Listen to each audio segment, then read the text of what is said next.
just announced last week that he would lift the state's ban on nursing home visits that has been in place since the start of the coronavirus pandemic in March.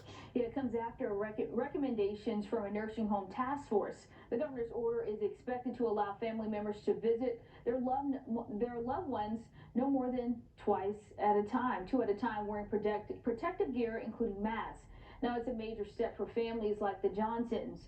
Joining us this morning is Belle Johnson, her mother, Etna. She's a resident at Golden Pond Community's assisted living community in Winter Garden, Florida. Good morning, Miss Johnson. Thanks for joining us. Good morning. Good morning. It's a pleasure to be here. So just tell us about the last time you were able to see and touch your mother. Oh my goodness. It's been a long time, the love of family is everything for my mother, and it's been 6 months since we were able to actually hold her in our arms and give her kisses, and for her to be able to see her granddaughter, and it's been very difficult on our family. My mom was accustomed to going to church every Sunday morning. The fellowship with the congregation was so important to her, and we would take her to lunch or dinner. So she had a lifestyle of one that she was very active before the pandemic, and it's been a real struggle, but we're so happy to know that there is light at the end of the tunnel and that visitations will be resuming soon. And tell us, no, I was just going to say, just continue to tell us, what would it mean for you to be able to see your mother again in person? Everything, absolutely everything. We've been able to have video chats, first of all, so that's been very helpful. We have had telephone conversations, but there's nothing like being able to actually touch the flesh, There's been depression with the isolation experienced by many members of this community that my mother is in, which has led to emotional and mental unrest.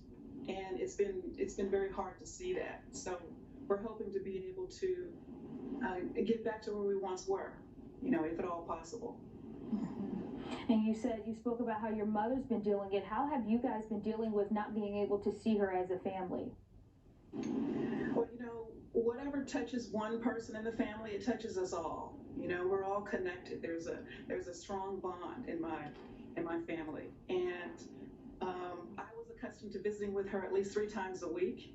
Being an entrepreneur, I can work from pretty much any place. So I would take my laptop with me and go visit with her, and we would fellowship in between, while I was working. So it's going to actually bring a great deal of joy to me as well, to be able to visit with her, to be able to see her again, hopefully on a regular basis. And do you have any concerns about the state lifting the ban on visits to nursing homes, such as possibly seeing cases increase amongst the vulnerable populations? Well, I can definitely understand the concern there, but from my understanding, at least initially, instead of allowing the family to visit inside the building, they may be bringing a table immediately outside where we can be able to sit at least 6 feet apart. So there won't be as much of a risk because we'll be outside the actual building. This is very exciting. How were you when the governor first said, hey, we have to stop these visits to the nursing homes? What was your initial reaction? I remember the day. I had actually been visiting with my mother that same day, and I was not aware that the governor's executive order was in effect. I went home, and within an hour after getting home, I got a phone call saying that family members and friends, no one will be permitted to visit with the residents anymore, with their loved ones, that same day. So I was really shocked that I didn't get a notice beforehand, but it wasn't required, of course. But it definitely was. It was a big surprise. A very big surprise. All right. Thank you so much, Ms. Johnson, for joining us this morning. Thank you for having me. Of course.